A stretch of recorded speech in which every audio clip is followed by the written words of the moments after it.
What's good, my YouTube family? Alex here, back again with another video. Thanks so much, as always, for tuning in to the channel. You know, we're trying to keep these uploads coming in. We're trying to talk about every single team. And today, y'all, we're going to be talking about grit and grind themselves. We're going to be talking about the Memphis Grizzlies today, y'all.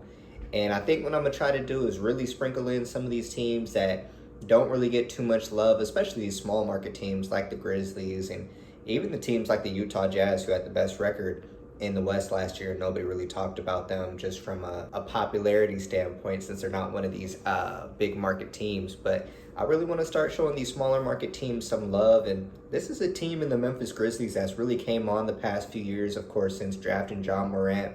And this is a team who's done a pretty good job of acquiring young players for the most part.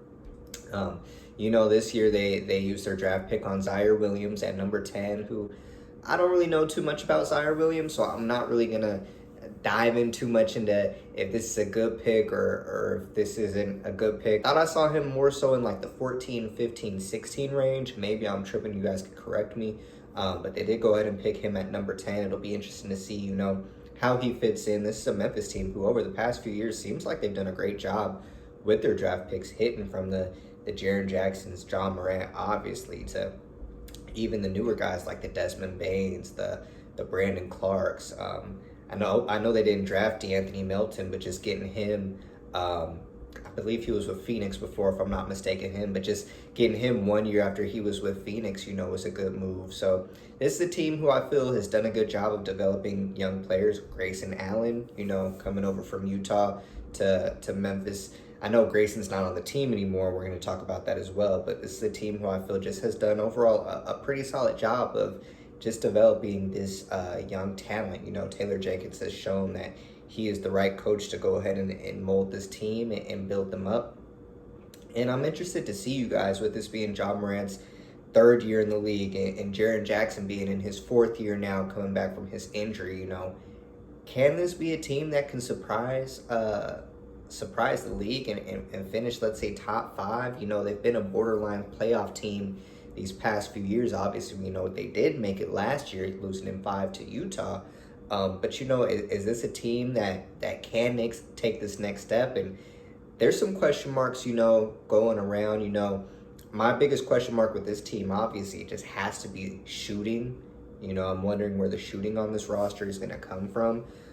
You look at them losing a Grayson Allen, and picking up a guy like Steven Adams, who already clogs up the paint as is. Looking at a John Morant, who's not really a three-point shooter. Jaren Jackson, who I think a couple of years ago actually shot like 39% from 3. But I'm not really sure how many threes you want him taking, to having the DeAnthony Meltons, who I guess is going to take a decent amount for you guys, and the Desmond Bains of the world. But other than that, you know, I'm not really too sure where the shooting is going to come from on this team, unless Ja just happens to come back with a jump shot.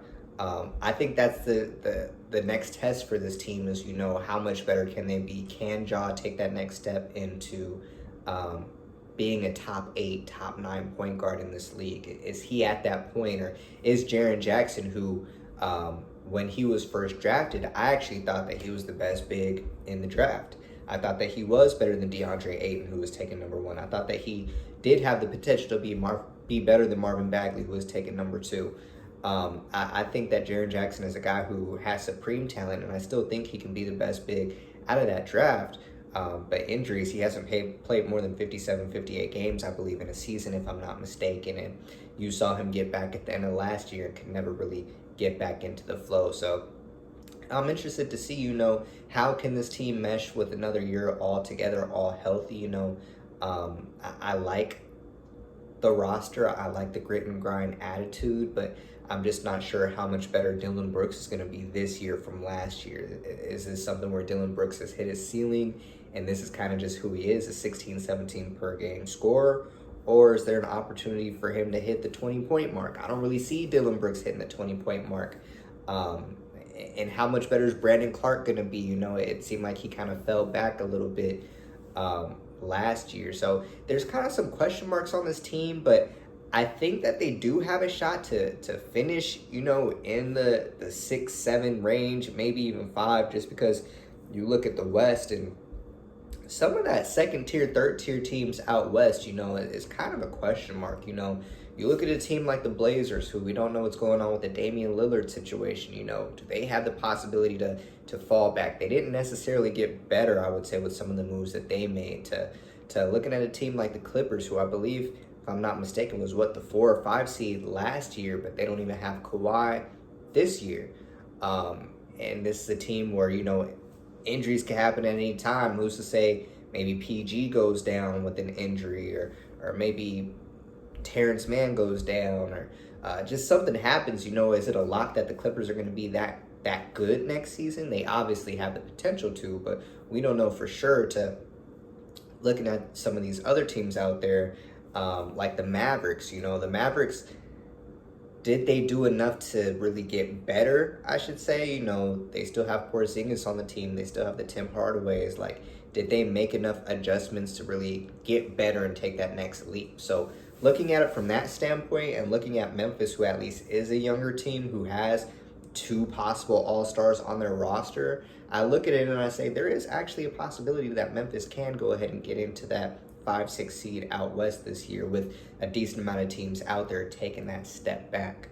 But with that being said, at the same time, I'm just like, man, I don't know if this is going to be a team that can score the ball enough or hit enough jumpers to really make that next leap. So this is a team that I'm kind of questionable on this roster overall. I'm shaky about the Steven Adams pickup. I don't know how he's going to look starting at the 5. Is he going to start at the 5, or are they going to slide Jaren to the 5 and just have Steven Adams come off the bench? I don't think that they would do that, considering Steven Adams' contract. But at the same time, I'm just wondering, and I thought this last year too when New Orleans signed Steven Adams to that extension, I was like, how good or how valuable is Steven Adams in today's NBA?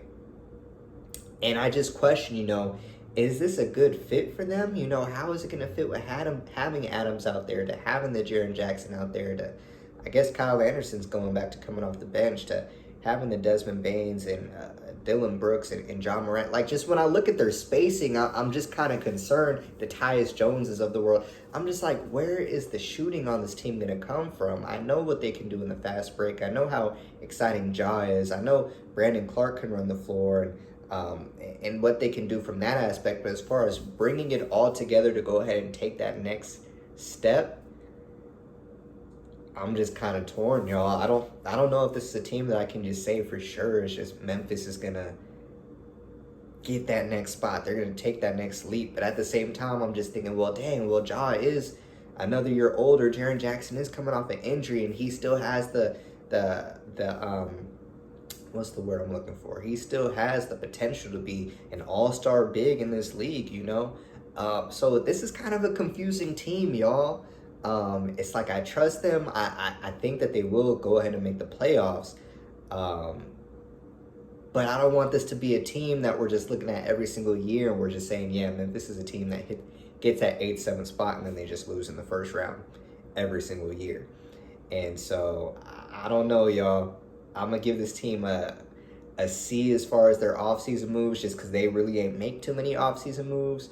But at the same time, I think that organization and just everyone around them is banking on Ja and Jaren to go ahead and just take that next step and prove that they are elite, or a part of that elite point guard crew and that forward crew.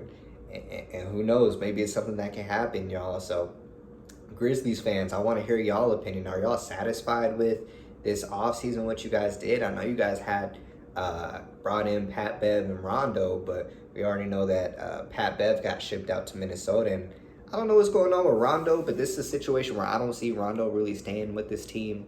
I think he probably would rather play for a title contender. So I don't see Rondo really sticking around. Plus, y'all already have Tyus Jones, who I love as a backup point guard.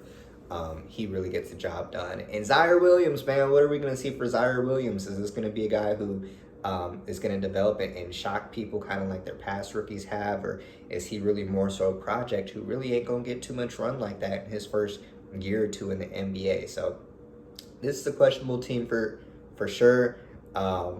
I don't really feel like I made a clear-cut pick, but that's just because this is like an incomplete for me. Like, this is one of those rosters where I feel like I really have to see this team on the floor together for 10, 20 games before I can really say, oh, hey, this is a team that actually does have potential to do something big. Or it's like, okay, this is another Memphis team. This is another year for them where they're decent. They're not bad, but they're not good to go ahead and get into that next tier. But hopefully I'm wrong. Hopefully Ja can take that next step, become a 24, 25 point per game scorer, start hitting those threes so people can respect him and not just sag off of him on the jump shot. If Ja can at least be a 38%, 39% three-point shooter, that's going to be good. But yeah, so this is an incomplete, y'all. Memphis fans, don't be on my head too much. I'm not saying y'all is going to be trash this year. I think y'all going to be decent. I think depending on how the West shakes up, there is potential for y'all to go from a borderline 8 seed to being a 5 seed. But that's only if Ja Morant can take that next step to all-star level status that we all, I think, expect him to take at some point, whether it's this year or next year. So Memphis fans, go ahead and let me know what y'all think about this team's offseason. Do you like some of the moves that you guys have made? Do you think that you're 2 years away from being 2 years away? Like, what are y'all thinking, man? Go ahead and let me know. But I just wanted to go ahead and give y'all team some love, because I feel like that's not really a team that people talk about too often. And let me know what you guys think about Memphis, as well as who you want me to talk about in the next video. And I'll see you guys soon, man. It's Alex. Until next time, I'm out. Peace.